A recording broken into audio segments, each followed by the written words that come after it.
अस्सलाम वालेकुम। Welcome back to my channel Sadia's life. आज हम बनाएंगे मटन रोस्ट। हम बहुत ही इजी तरीके से बनाएंगे इसको। इसके लिए सबसे पहले हमने कढ़ाई के अंदर ऑयल लेना है। ऑयल जब गर्म हो जाए तो हम इसके अंदर स्पाइसेस ऐड करेंगे।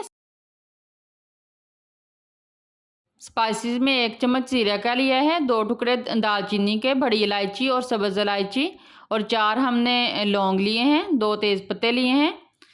इन सबको हम अच्छे तरीके से ऑयल के अंदर रोस्ट कर लेंगे। जब हमारे स्पाइसेस रोस्ट हो जाएं तो हम इसके अंदर लहसुन और अदरक का पेस्ट ऐड करेंगे। लहसुन और अदरक का पेस्ट अच्छे तरीके से जब फ्राई हो जाए तो हम इसके अंदर मटन ऐड करेंगे। हम कढ़ाई के अंदर बना रहे हैं, आप चाहें तो आप इसको प्रेशर कुकर के अंदर भी बना सकते हैं, सेम ही तरीके से। अब हम इसके अंदर मटन ऐड करेंगे। मटन के हमने पीसीस थोड़े से बड़े लेने हैं, क्योंकि मटन रोस्ट के अंदर इसके पीस जो हैं वो बड़े ही अच्छे लगते हैं।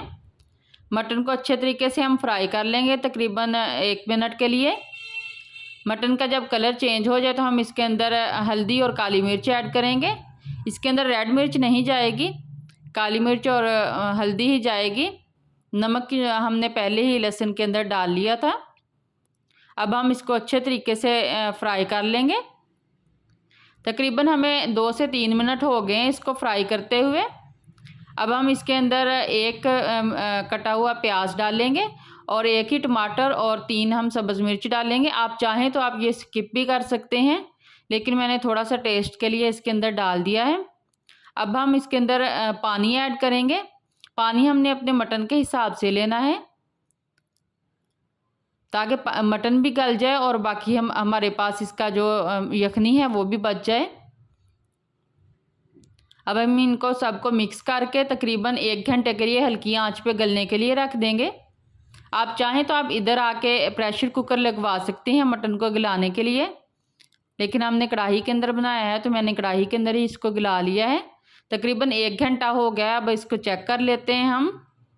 मटन हमारा अच्छे तरीके से गल चुका है और यही इसके निशानी होती है। मटन रोस्ट हमारा रेडी है।